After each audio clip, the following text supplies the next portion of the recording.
Salam geng.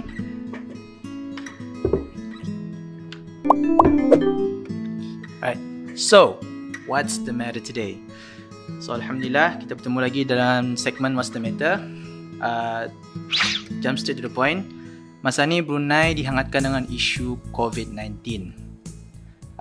Alhamdulillah juga banyak-banyak persatuan, banyak-banyak pendakwa-pendakwa kita di luar sana memberi kata-kata nasihat yang membina lah dan really mentarbiahkan dirilah terutama sekali. Tetapi ada beberapa orang yang mengambil kesempatan dalam kesempitan. Maksud saya tu, cara mereka berdakwah tu bukannya membina tapi menyindir. Contohnya saya bagi, semua orang masa ini takut kesihatan tubuh badan, tapi saya yang tidak takut akan kesihatan rohani. Itu satu. Yang kedua, ani baru virus keluar, belum lagi Dajjal.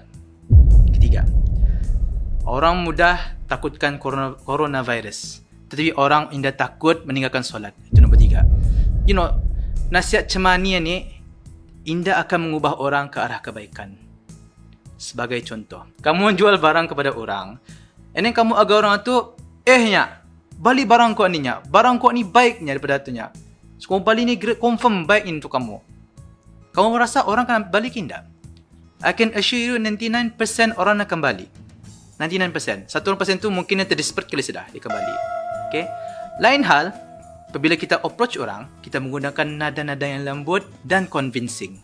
Contohnya, Assalamualaikum tuan, hari ni kami ada menjual ani. Ani benda ni bagus ni untuk tuan, untuk kita kalau kita ada masalah ani. So kami menasihati tuan untuk mengabali barang ani tuan. And then kalau sekiranya balik, Alhamdulillah. Tinggal sampai sudah apa yang kamu sampaikan itu sampai sudah. Tapi kalau anda balik, tak apa-apa. Yang penting tadi berusaha. Itu yang penting.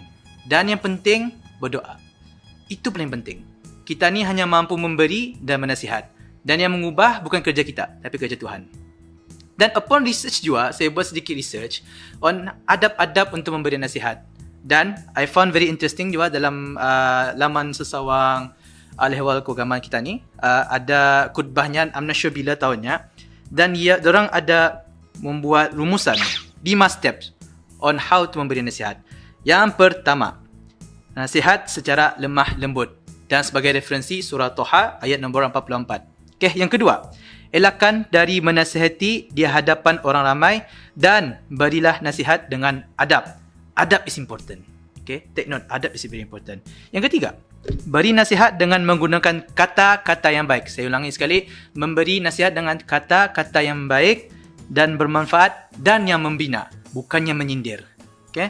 Yang keempat, hendaklah meminta maaf untuk memujuk orang yang kena tegur, kerana kita tidak tahu sama ada teguran kita beri itu dalam mengguris ataupun mengecilkan hati mereka. Yang kelima, yang paling penting kepada diri saya dan kepada diri kamu juga, iaitu selalulah berprasangka baik terhadap mereka. Mereka lakukan demikian kerana mereka tidak tahu. Mereka jahil. So, tugas kita adalah memberi nasihat, memperingatkan mereka dan memberi ilmu. Okay, jangan kita sesekali berburuk sangka kepada mereka. Dan sebagai reference, boleh cek surah Al-Hujurat ayat nombor 12.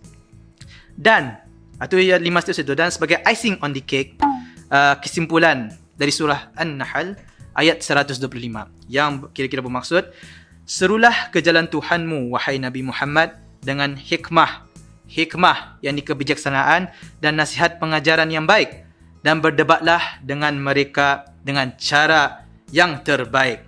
Okay. Sebagai penutup, saya urge kepada sahabat-sahabat di luar sana, sahabat-sahabat pendakwah, dan nasihat kepada diri saya, tolonglah, jangan buat mereka tidak senang dengan kata-kata kita.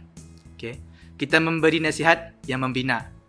Jangan membuatkan mereka jauh dengan nasihat-nasihat kita. Okay? And all of that, that's the matter.